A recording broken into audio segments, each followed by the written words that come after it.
Friday, Freedom Family. That was a lot. But I just want to say happy Friday to you. Welcome back to Recharge.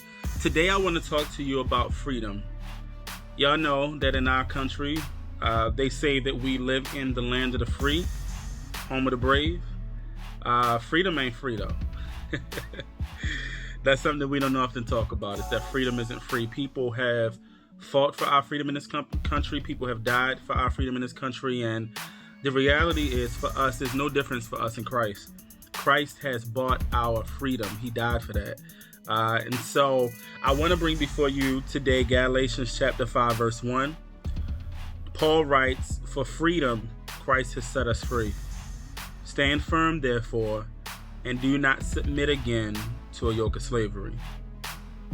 As I look at this verse, and as I've looked at it the last couple months, I have just been trying to figure it out. It's for freedom that Christ has set us free. What does that mean? I think one of the struggles that I've had with trying to figure out what that means and understand what that means is because I, Jay, don't always have a context for what freedom looks like. When I look at work, when I look at home, when I look at marriage, when I look at parenting, when I look at being a citizen of this nation, what I see is rules and regulations that I have to exist within the framework of. And what that does not always communicate to me is that I'm free.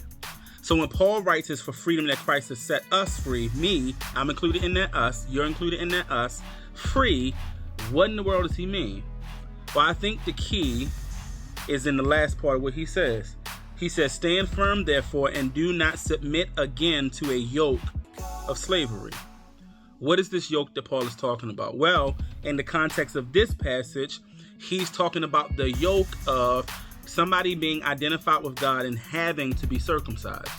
Paul is talking to these Christians and he's saying to them, circumcision is not something that you have to do because you're already free in Christ. You don't need this outward show of pain and trauma, I would say, to prove your identity in Christ. Your identity in Christ is already proven because of what Jesus has done, and what Jesus has done was sufficient.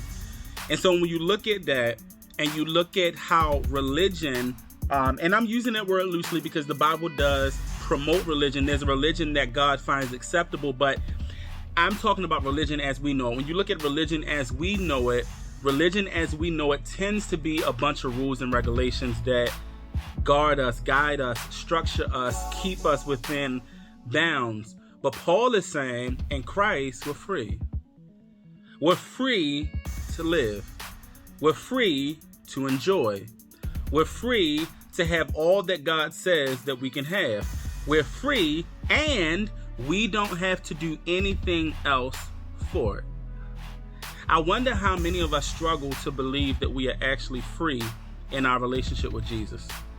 I wonder how many of us really believe that we are already loved and already accepted and already cared for without anything else being added to that equation. I wonder how many of us will believe that when God looks at us, he sees us in Jesus as free, as chosen, and as clean as we're ever going to be.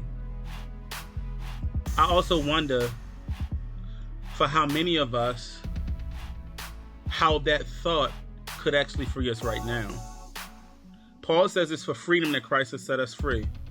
Freedom from sin, freedom from people, freedom from the law, because we couldn't in and of ourselves meet the qualifications of the law, but Jesus did.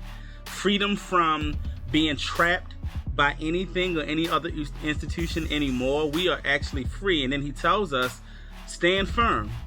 We stand firm in our freedom, knowing that Christ actually did something, actually accomplished something on our behalf. Therefore, he says, do not submit again to a yoke of slavery.